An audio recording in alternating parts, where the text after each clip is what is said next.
Thank you guys for tuning in to Your Home Helper podcast, where we talk about everything related to real estate buying and selling, home improvement tips, as well as DIY projects for everyday living. Today, we have a wonderful guest today, a commercial real estate agent. And I know you're probably wondering, Inspector Q, why do you have a commercial real estate agent on your podcast? Well, just give me a second to explain to you. If you meet the qualifications or you're in any one of these professions relating to a barber, a pastor, or even, let's say, an attorney, you may want to think about purchasing a commercial property that is mixed use, where you can also live in, but also have a conductive space to run your own business. So I want you to take the time out to take a good listen with our commercial real estate agent here has to say, because you're going to have some great information that can help you for your everyday living as well as your business needs. Stay tuned.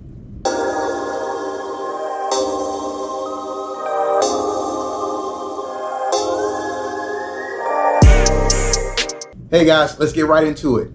How you doing today, Michael? I'm doing great, man. I'm doing good. I can't imagine like it being a better Friday, man. Honestly speaking, it's a wonderful day. It's a wonderful day, and the people have been waiting for this information. I hyped it up probably a little bit during the week. I hyped it up. It's a good way to do it. It's a good way to come in. Yeah, so they're really wondering, okay, how can commercial real estate be a good thing for me as a homeowner? And but before we go into those details, I've got a lot of questions about that. Let's start off basic. What is a mixed use property, and how can that be defined? Great. So a mixed use property is essentially two different assets coming together underneath one property. That could be anywhere between an office space or a retail space, or multifamily in a retail space. That's what you see more common these days. You'll see on the top side, you'll see, condo apartments where people are living in, and then on the bottom side, you'll see retail where stores are shopping from, or where they can shop and live. We have a lot of similar products coming online in the state of Florida that want to keep that home, life, work all in one central location. Okay. And so that's what they're pushing towards more in their developments. Hey, you guys, you better listen up. Clearly, they got some new developments on the rise. So let's move to our second question here. So guys, here's another great question that is always coming to my attention in regards to homeowners thinking about mixed use properties. They want to know what are some of the important factors for homeowners to consider when purchasing a mixed use property. So can you dive in a little bit into that? What are some of the important factors they need to consider when buying a mixed use property? Sure. So some of the important factors that you're gonna want to consider is, is it making a profit? What do I have to do to get it fixed up so it can make a profit?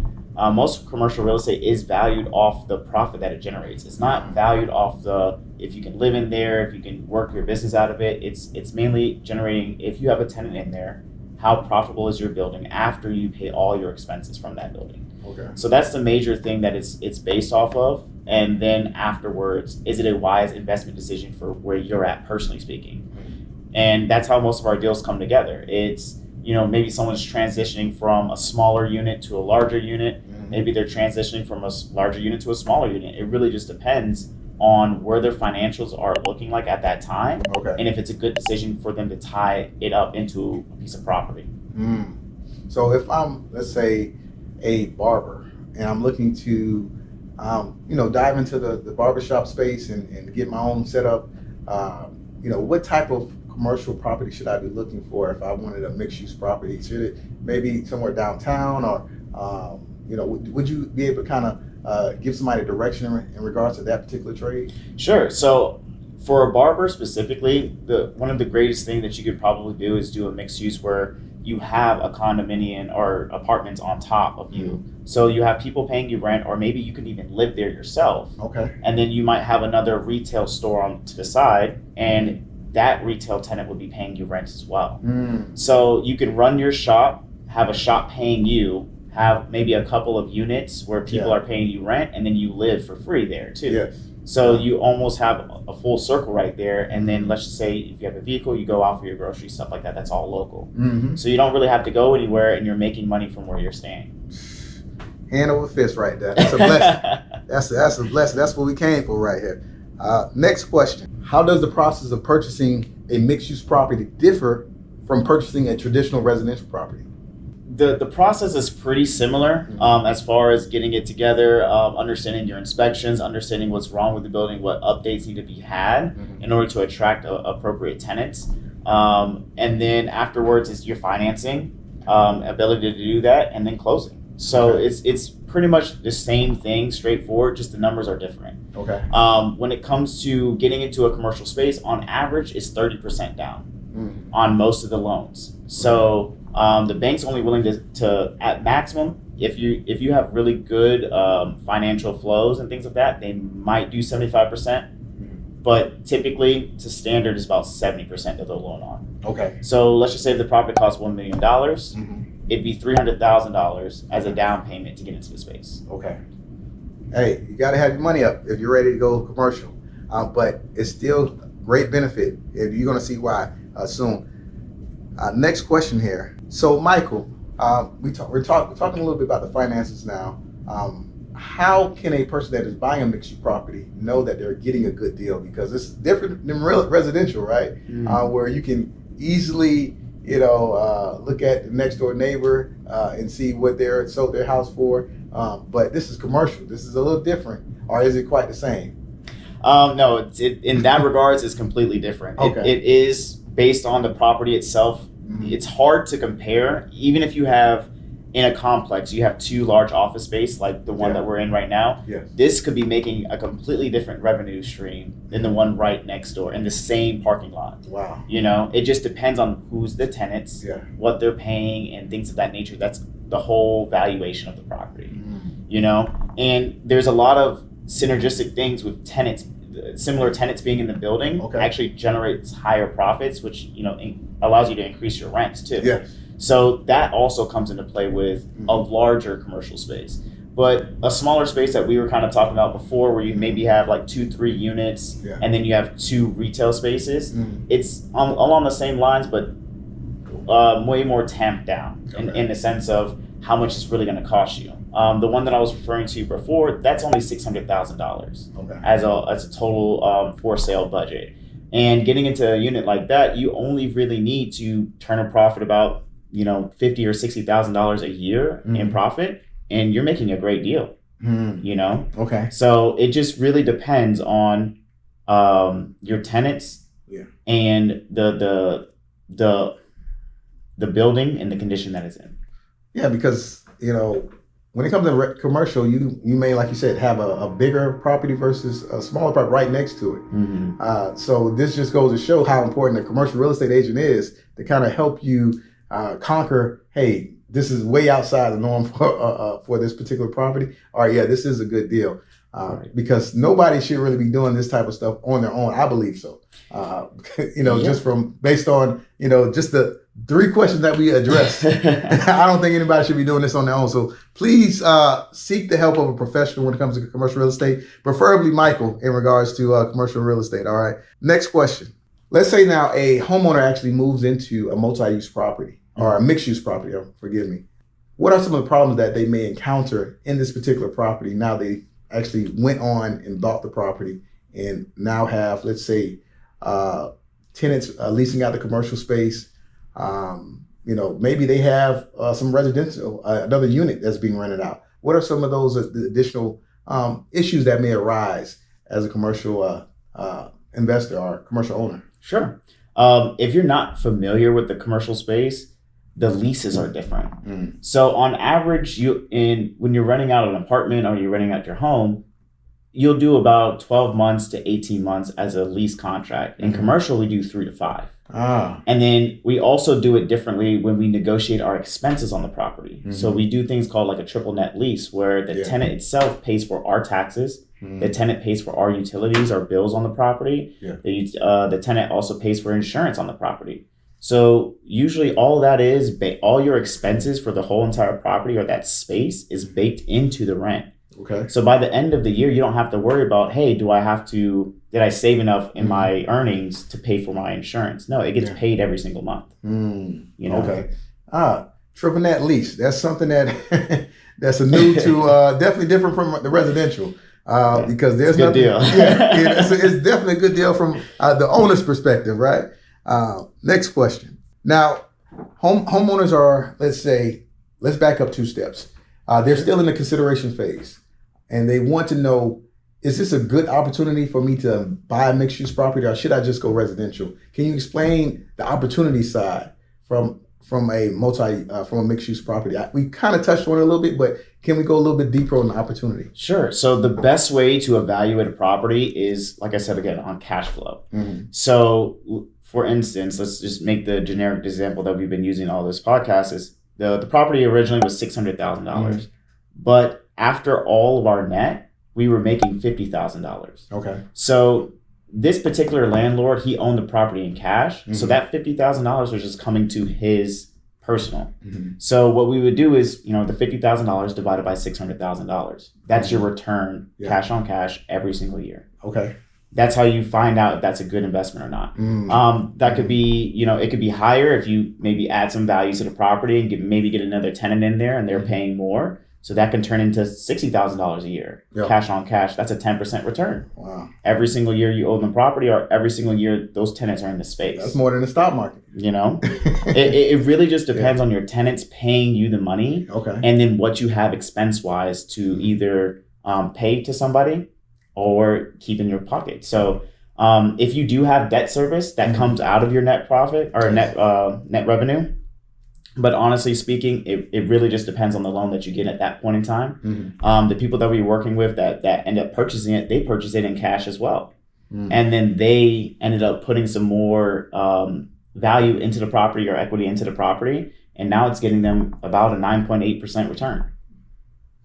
That is terrific returns, especially in an economy right now where the stock market is not so hot.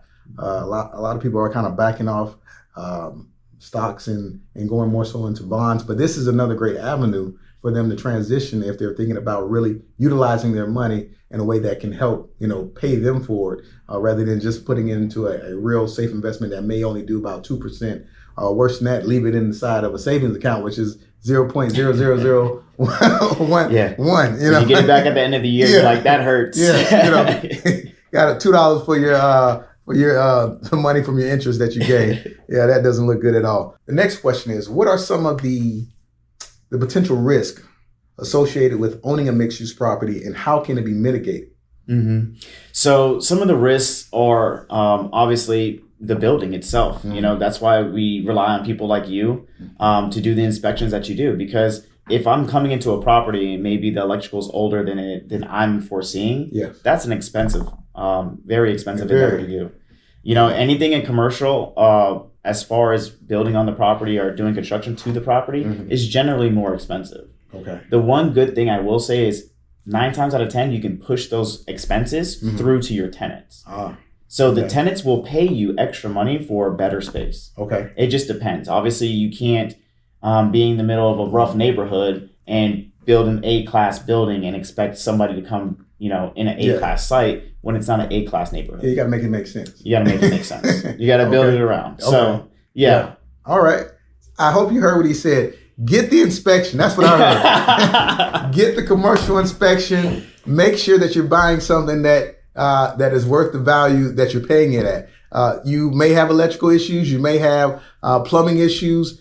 Get those things identified during the inspection, so possibly you can negotiate with the actual seller in order to drop the cost or get those things credited back to you in some type of way or form. So I know for a fact from a residential side, easily when we come across a house that has a lot of problems or defects, it can add about $50,000, $75,000 worth of work. And we're speaking about possibly a commercial building that is $1 million property, if average at $1 million sales price. So you really want to don't take the commercial real estate lightly when it comes down to getting your inspection. So man, that was good information, Michael. So let's talk about management perspective, because let's say the person that is purchasing the mixed use property is a pastor that is, he has a personal residence there, as well as he has, of course, a church that has their space, as well as maybe an additional commercial space for somebody that they're leasing it out to. Now, since they're busy doing, of course, the day-to-day life of leading their congregation and doing, their personal duties to their home, who can they put in? Who can they look to in regards to management, or should they try to manage this on their own?